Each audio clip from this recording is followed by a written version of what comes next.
सूरज सा तेज नहीं मुझ में, दीपक सा जलता देखोगे। सूरज सा तेज नहीं मुझ में, दीपक सा जलता देखोगे। अपनी हद रोशन करने से तुम मुझको कब तक रोकोगे? तुम मुझको कब तक रोकोगे? नमस्कार, मेरा नाम पंकज शर्मा। एक बार फिर से मैं आपका स्वागत करता हूं। बीते कुछ वर्ष राजस्थान में प्रतियोगी परीक्षाओं की तैयारी करने वाले बच्चों के लिए ठीक नहीं रहे। शुरुआत के कुछ साल कोविड में चले गए, करीब करीब 1.5-2 साल वो भी अनप्रोडक्टिव रहा। उसके बाद एक पेपर लीक ने भी बच्चों को काफी हताश किया। इस दौरान काफी ऐसे बच्चे थे जो योग्य बच्चे थे, जो इस मुश्किल समय के अंदर अपने दशा और दिशा से पूरी तरीके से भटक गए। लेकिन ऐसे बच्चे भी हैं जिन्होंने इस मुश्किल समय में भी खुद का धैर्य कायम रखा और खुद को बेहतर करते हुए रिजल्ट अपना बहुत अच्छा रिजल्ट परीक्षाओं के अंदर दिया है। आज हमारे साथ ऐसी ही शख्सियत है जिनका नाम ताराचंद जी जांगिड़ है, जो अभी अभी जो सेकंड ग्रेड एग्जाम संपन्न हुई है उसके अंदर बहुत अच्छे रैंक के साथ सिलेक्ट हुए हैं।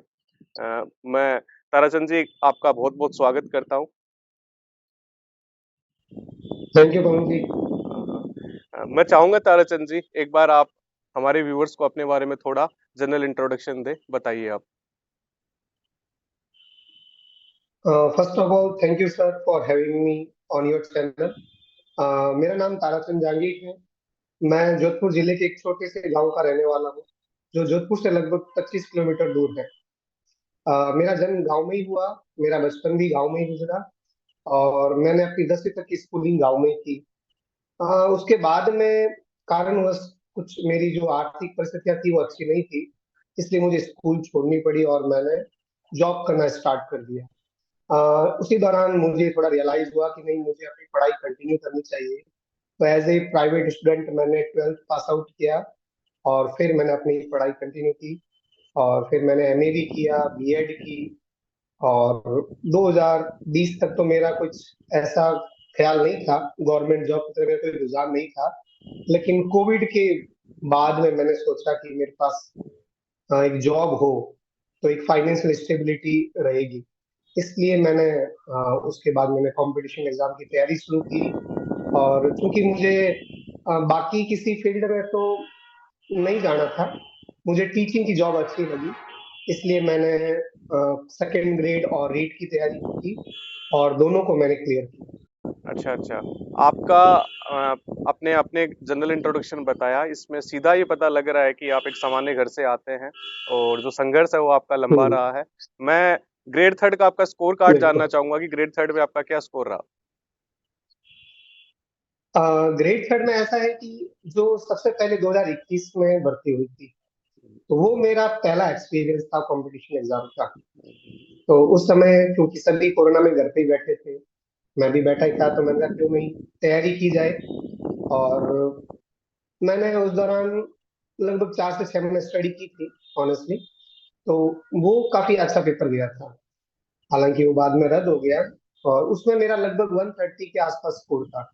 अच्छा अच्छा। मुझे नहीं पता उसमें सिलेक्शन हो पाता या नहीं हो पाता, लेकिन जितनी मैंने मेहनत की थी मुझे लगा वो मैं इतना ही प्राप्त कर सकता था। फिर उसके बाद में जो दोबारा भर्ती होती है जिसमें री क्वालिफाइंग एग्जाम होता है और फिर थर्ड ग्रेड मेंस एग्जाम होता है। तो क्वालिफाइंग एग्जाम ठीक ठाक पढ़ाई से निकल गया। मेंस में हमें थोड़ी तैयारी करनी पड़ी और मेंस में मेरे 243 के आसपास स्कोर रहा। अच्छा अच्छा, ये एक 243 नंबर, यानी कि जाहिर सी बात है कि दो आपकी एक सौ अच्छी तैयलीस रैंक के नंबर साथ वहां पे भी आपका सिलेक्शन हुआ है। ताराचंद जी, जहां तक मैं रिकॉल कर पा रहा हूँ, जो सेकंड ग्रेड एग्जाम अभी अभी जो कंप्लीट हुई है वो काफी विवादों में रही। ये हम्म। एग्जाम दोबारा जीके का पेपर बिल्कुल शायद बहुत। रद्द करके 6 महीने बाद दोबारा हुआ। तो मैं आपसे ये जानना चाहूंगा, हमारे ये जो व्यूअर्स हैं ये भी जानना चाह रहे होंगे कि इतने लंबे समय तक, ठीक है, खुद का धैर्य कैसे रखा, कैसे खुद को मोटिवेट रखा? ताराचंद जी। देखिए, जब मैंने तैयारी शुरू की तब मेरे सामने एक ही भर्ती थी, वो थी रीट, थर्ड ग्रेड की भर्ती। तब मुझे बिल्कुल आइडिया नहीं था कि ये भर्ती इतने आगे जाएगी। बाद में मुझे सेकंड ग्रेड में भी इतनी तैयारी करनी पड़ी, कोई आइडिया नहीं था, क्योंकि कोरोना में बैठे थे तो और कुछ करने के लिए था भी नहीं। तो पढ़ाई करना ही अच्छा लग रहा था, तो पढ़ाई की, एग्जाम दिया। वो जब एग्जाम रद्द हुआ तब बड़ा दुख हुआ था कि नहीं यार, इतनी मेहनत करके तैयारी की और ये भर्ती रद्द हो गई। फिर और दुख हुआ जब सरकार इस भर्ती को वापस लेके आई और उन्होंने दो दो एग्जाम कर दिए कि आपको एक क्वालिफाई करना पड़ेगा, फिर आपको मेंस हाँ, का एग्जाम यानी देना कि पड़ेगा। पूरा प्रोसेस बदल दिया था रीट का। प्रोसेस बदल दिया। अब दुख इस बात का नहीं था कि प्रोसेस बदल दिया, दुख ये था यार हम पहले से एक साल लगा चुके थे, हम्म, अब दो एग्जाम है तो जाहिर सी बात है और टाइम जाएगा और बहुत टाइम जाएगा, तो ये दुख था। तो हम्म, ये दुख था, लेकिन फिर वही था यार, सबके लिए ही है, सबके लिए रद्द हुआ है, सबको ही पढ़ना पड़ेगा। हम्म। तो फिर हमने भी सोचा यार कोई नहीं, हमारे अकेले के लिए नहीं है। कुल मिला तो के ठीक है, जो तैयारी की। टारगेट था आपका वो ये था कि भाई एग्जाम तो होगी, आपने उस पे ही इस केवल और हम्म। केवल इस फैक्ट के ऊपर आपने ध्यान दे रखा था, और यही आपका ये रहा कि हाँ, हम्म। आपने खुद को नेगेटिविटी से इस फैक्ट के सहारे दूर रखा।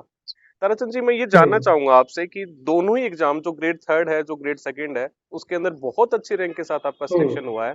तो जो आपका कंटेंट था हम्म। और जो एक आपका तैयारी का मोड था, हम्म। क्योंकि आजकल बच्चे कुछ ऑफलाइन भी पढ़ रहे हम्म। हैं, ऑनलाइन एजुकेशन भी आ चुकी है, तो आपका हम्म। कंटेंट क्या रहा, किस तरह से बिल्कुल। आपने पढ़ाई की? ऐसा है कि मैं 10th तक, जैसे मैंने आपको बताया, मैं गांव में पढ़ता था, वहां तक मेरी स्कूलिंग हुई और मैं गवर्नमेंट स्कूल से पास आउट हूँ। आपको पता है गांव में इतनी अच्छी एजुकेशन नहीं होती है, और गवर्नमेंट स्कूल में तो और भी कम होती है ना। टीचर भी पूरे उपलब्ध नहीं होते हैं तो आपको पता ही है क्या पढ़ाते हैं वो। ठीक है, एक दो टीचर मुझे अच्छे मिले मैथमेटिक्स वगैरह के, लेकिन बाकी सब्जेक्ट को लेके मेरा अच्छा एक्सपीरियंस नहीं था। तो जब मैंने 10th पास की तो मैं इतना अच्छा नहीं था इंग्लिश में ऑनेस्टली, लेकिन बाद में लेटर ऑन मैंने इंग्लिश में इंटरेस्ट डेवलप किया, मुझे अच्छी अच्छी लगने लगी इंग्लिश। तो मेरी जब 2011 में ग्रेजुएशन हो गई तो मेरा शहर काफी आना जाना हुआ। तो इस दौरान मैंने एक स्पोकन इंग्लिश इंस्टीट्यूट है वो ज्वाइन किया टू इम्प्रूव माई इंग्लिश। उस दौरान मेरा इंग्लिश में है जो काफी मुझे इम्प्रूवमेंट नजर आया। तो वहां से इम्प्रूवमेंट होना शुरू हो गया था, और मुझे ग्रामर पढ़ना अच्छा लगता था। ठीक है, मैं थोड़ा थोड़ा टाइम स्पेंड करता था, मैं तब से लूसेंट की बुक ले आया था और उसको मैंने काफी बार पढ़ लिया था। तो मेरी ग्रामर मुझे लगा कि ठीक ठाक हो गई थी। और चूंकि मैं जॉब भी करता था तो मैंने कभी गवर्नमेंट जॉब की तरफ ध्यान नहीं दिया, मेरे लिए कमाना जरूरी था। लेकिन मुझे ये था कि नहीं, मुझे एजुकेशन तो कंप्लीट करनी है, इसलिए मैंने पीजी भी किया, बाद में मैंने बीएड भी किया। और इसी दौरान कोइंसिडेंटली कोरोना भी आ गया। अब आप दुर्भाग्यवश कहें, कोरोना में ही मेरी बीएड कंप्लीट हुई थी। तो उस समय फिर मुझे ऐसा लगा नहीं यार, मेरा इंग्लिश में मुझे कितना कमांड है, तो मुझे इसकी तैयारी करनी चाहिए। तो ग्रामर मेरी, मुझे ऐसा लगता है, ऑलरेडी अच्छी थी। लूसेंट को मैं कई बार पढ़ चुका था, रेमंड और रेनन मार्टिन, रेनन मार्टिन जो है वो मेरे पास कई सालों से है, उसको भी मैं काफी बार पढ़ चुका था। तो ग्रामर अच्छी थी, तो मुझे ज्यादा दिक्कत नहीं हुई, इसीलिए मैंने इंग्लिश सब्जेक्ट को चूज किया। और उसके अलावा बाकी कंटेंट मुझे तैयार करना पड़ा।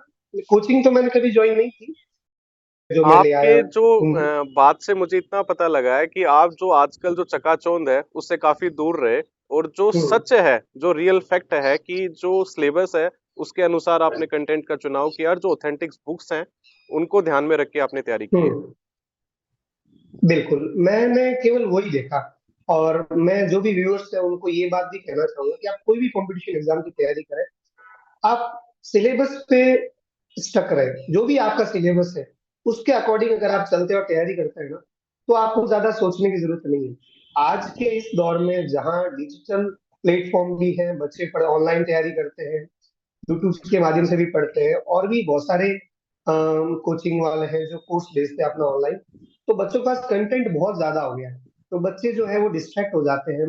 कई बार उनको लगता है इतना कंटेंट है तो मैं कहाँ से पढूं, कैसे पढूं, क्या मैं कर ये पाऊंगा या नहीं कर पाऊंगा। ये आप एकदम लेकिन सही अगर कह रहे आप हैं। अपने सिलेबस को ध्यान में रखते हुए, हाँ बिल्कुल, ये अगर आप आप एकदम सही सिलेबस कह को रहे ध्यान में हैं। रखते हुए अगर आप, मैं बिल्कुल। कहीं पढ़ रहा था, तो आपकी इन बातों से मुझे वो ध्यान आ गया कि आजकल ये दिक्कत नहीं है कि कंटेंट नहीं है, दिक्कत ये है कि आपको ये समझना हम्म। पड़ेगा क्या पढ़ के जाना है, क्या छोड़ के जाना है।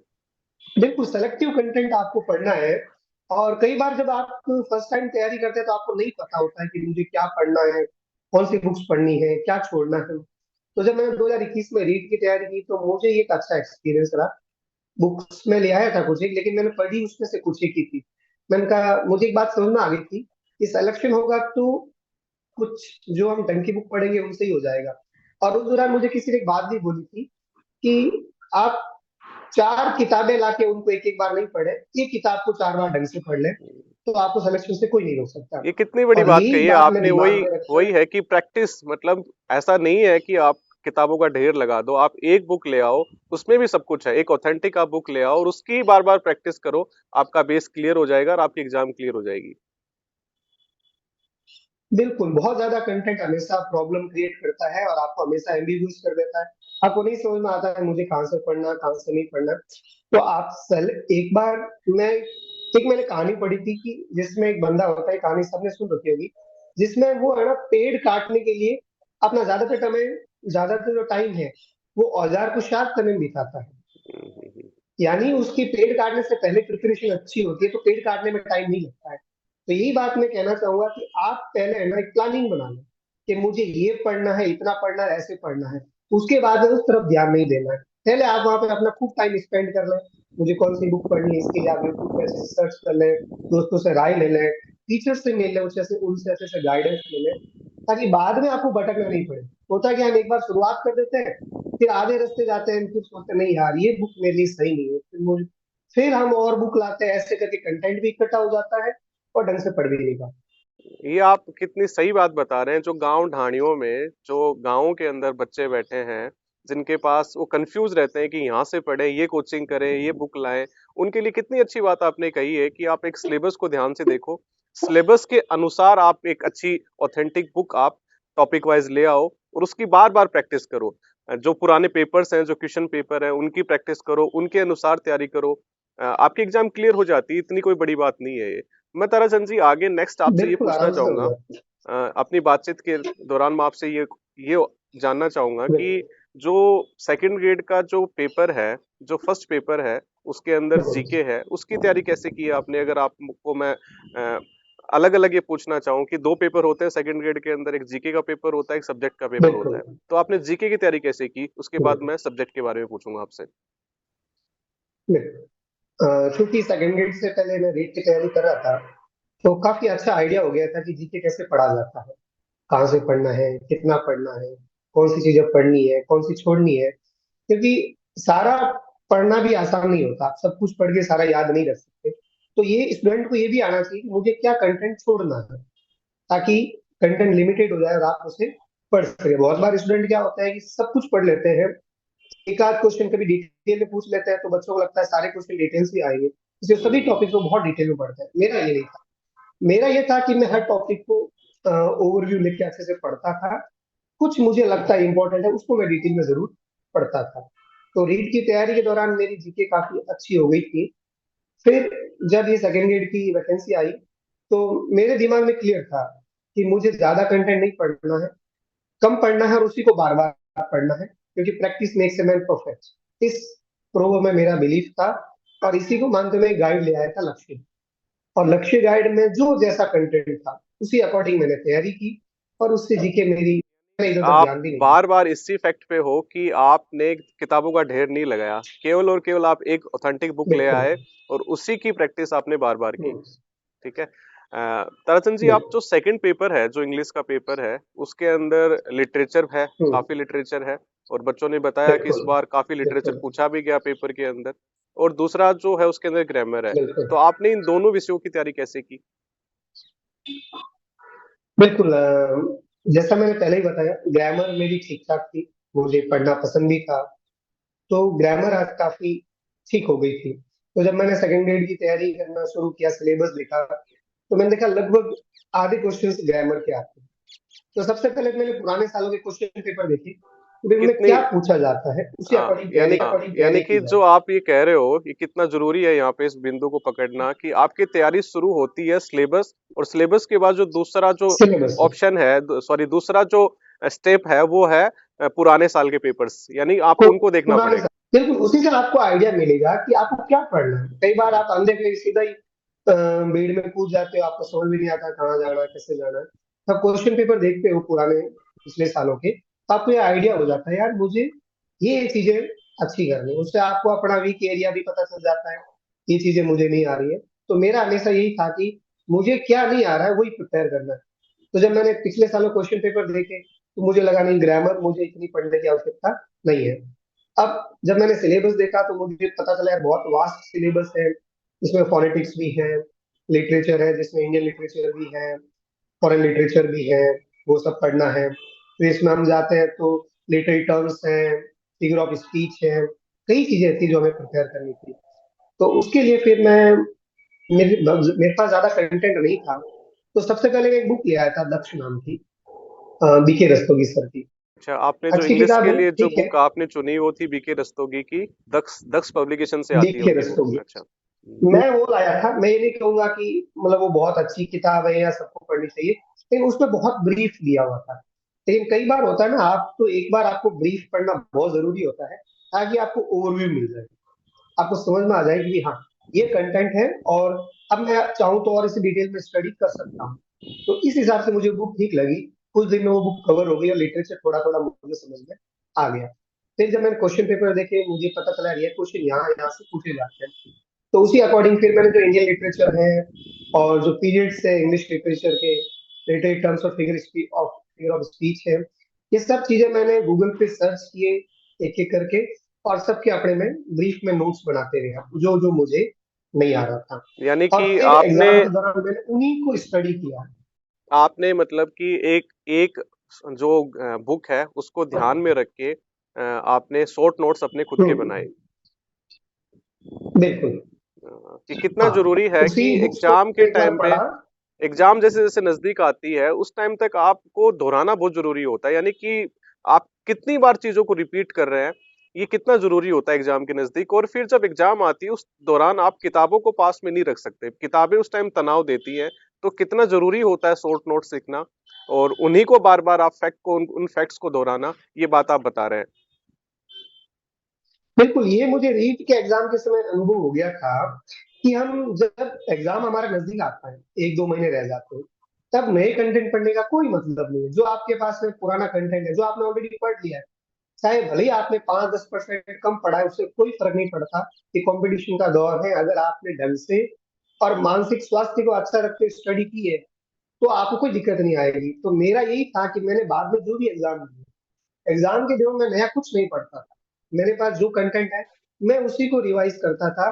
और ये बात मेरे दिमाग में बहुत क्लियर थी, मुझे पता था कि मैं पूरी चीजें कवर नहीं कर पाया हूँ, लेकिन मुझे ये भी पता था कि सारे बच्चे सारे क्वेश्चन नहीं कर पाते हैं, सबका अपना स्ट्रॉन्ग एरिया होता है, और क्वेश्चन सबको उतने ही अटेंड करना है, सब उतने ही कर पाएंगे। कुछ लोग अलग करेंगे, मैं अलग करूंगा, यही मुझे पता था। ये इसीलिए आप मैं उन्हीं चीजों को पढ़ता था। कितनी एकदम सरल सीधे शब्दों में आपने बताया कि तैयारी करने के लिए आपको चकाचौंध में पढ़ने की जरूरत नहीं है। सीधी सीधी बात है कि एक सिलेबस होता है, बिल्कुल। सिलेबस के अनुसार आप जो भी पुराने साल के जो पेपर्स आए हैं उनको देखो ठीक से, और फिर उनके अनुसार आप अपने कंटेंट का चुनाव करो, और शॉर्ट नोट्स लिखते हुए चीजों का बेस बनाते हुए अपने कॉन्सेप्ट क्लियर करते हुए आप एग्जाम आराम से निकाल सकते हैं। ताराचंद जी, आपसे बात करके बिल्कुल। काफी काफी अच्छा लगा, और मुझे पूरा विश्वास है कि व्यूअर्स को काफी हेल्प मिली होगी। आपने चीजों को काफी डिटेल से बताया है, और अ, मैं आपको आपके भविष्य के लिए, आगामी भविष्य के लिए शुभकामनाएं देता हूँ। मुझे ऐसा लग रहा है कि आप यहीं पे नहीं रुकेंगे, और आपका अगला टारगेट, आपका अगली एग्जाम आप बता सके तो बताइए, कौन से एग्जाम की आप तैयारी कर रहे हैं अब। बिल्कुल, मैं अभी फर्स्ट ग्रेड का सोच रहा हूँ। हम्म। हालांकि मेरी एम्बिशंस है वो है कि मैं कॉलेज लेक्चरर का स्टडी करना चाहता हूँ, लेकिन वही है कि मेरा जो बीच के इयर्स है वो पढ़ाई को इतने डिवोटेड नहीं थे, तो मैं इंग्लिश लिटरेचर को ढंग से नहीं पढ़ पाया, नेट भी क्लियर नहीं कर पाया। तो आगे मेरा टारगेट रहेगा मैं फर्स्ट ग्रेड की तैयारी करूँ, साथ ही साथ मैं नेट की तैयारी करूँ, और जो मेरा सुपर मोस्ट टारगेट है वो है कॉलेज लेक्चर का एग्जाम क्रैक करना। निश्चित तौर पे और आप उसके सफल लिए होंगे, मैं ताराचंद जी, लगे रहिए। और मैं आपको आपके एग्जाम के लिए और आपके उज्जवल भविष्य के लिए शुभकामनाएं देता हूँ। थैंक यू पंकज जी, अ, आपने अपने प्लेटफॉर्म पे मुझे बुलाया हम्म, और व्यूअर्स से बातचीत करने का मौका मिला। हम्म, और मैं सबको यही कहना चाहूंगा कि जब भी आप किसी भी क्षेत्र में जा रहे हैं, हम हम कोई भी कहीं भी जाते हैं, चाहे हम जॉब करते हैं चाहे हम पढ़ाई करते हैं, हर क्षेत्र हमारे लिए नया ही होता है। अगर आप में सेल्फ कॉन्फिडेंस है और अगर आप डायरेक्शन क्लियर है, तो आप हम्म। उस चीज को अचीव कर सकते हैं, कोई भी आपको नहीं रोक सकता है। यही कहना चाहूंगा। थैंक यू ताराचंद जी। जल्द मिलते हैं इसी तरीके से एक शानदार सेशन के साथ। तब तक के लिए थैंक यू वेरी मच। जय हिंद। बिल्कुल सर।